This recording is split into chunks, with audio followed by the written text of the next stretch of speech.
Hello बच्चों, तो मैं एक और क्वेश्चन लेके आया हूँ बच्चों जेईई मेन का। आप देखिए बच्चों, ये कितना शानदार क्वेश्चन है।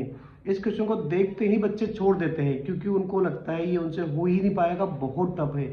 लेकिन आप अगर जरा सा भी ध्यान देंगे इस क्वेश्चन पर तो ये इजीली हो जाएगा। तो कैसे होगा बच्चों, देखिए। सबसे पहले यहाँ पर एक फंक्शन दे रखा है एफ एक्स, ठीक है, और उसका कंपोजिट फंक्शन पूछा गया है, ठीक है, और उसी का इस्तेमाल यहाँ पर किया गया है। तो सबसे पहले कंपोजिट फंक्शन के लिए मैं क्या करूंगा बच्चों, जहां भी x दे रखा है वहां पर मैं fx रखूंगा, ठीक है। तो मुझे ये टर्म मिल जाएगी आसानी से, ठीक है।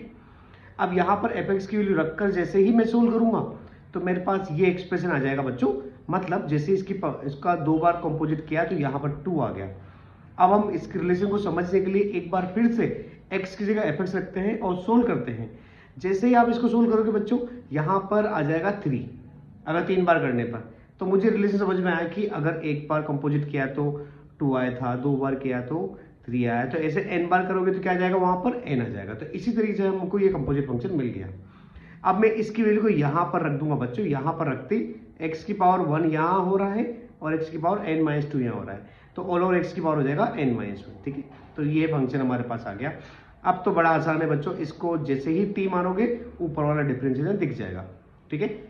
तो ये सब्स्टिट्यूशन करने के बाद जब हम इसको सोल्व करेंगे, देखिए ये इसको t मानने के बाद ये dt बन गया। जब इसको सोल्व करेंगे तो हमारे पास ये फंक्शन आ जाएगा, ठीक है ना, लिमिट चेंज हो जाएगी। इसके बाद जैसे ही आप इंटीग्रेशन लगाओगे, इंटीग्रेशन लगाने के बाद आपके पास ये एक्सप्रेशन आ जाएगा। अब यहाँ पर क्योंकि इसकी पावर ये दे रखा है बच्चों, इसको ढंग से सोल्व करेंगे तो ये इसकी पावर आएगा 1 आएगा बस, क्योंकि 1/n 0 की तरफ जाएगा, क्योंकि n जा रहा है इन्फिनिटी की तरफ। तो ये ऑल ओवर बचेगा, ऊपर n बचेगा, नीचे n में क्वाड्रेटिक बचेगा, तो ऑल ओवर नीचे डिनोमिनेटर में एक टर्म बच जाएगी। तो इसका आंसर क्या आने वाला, 1/∞ मतलब 0। तो इसका आंसर हो जाएगा बच्चों 0। कितना आसान क्वेश्चन है बच्चों, लेकिन देखने में कैसा लग रहा था। ऐसे क्वेश्चन जरूर करके जाइए, क्योंकि जेईई मेन वाले ऐसे क्वेश्चन दे रहे हैं जिसको देखते ही आप डर जाओ और छोड़ दो, ठीक है। तो अगर आप छोड़ोगे नहीं, थोड़ा ध्यान रखेंगे, सब्र रखेंगे, तो ऐसा क्वेश्चन आराम से कर पाएंगे बच्चों।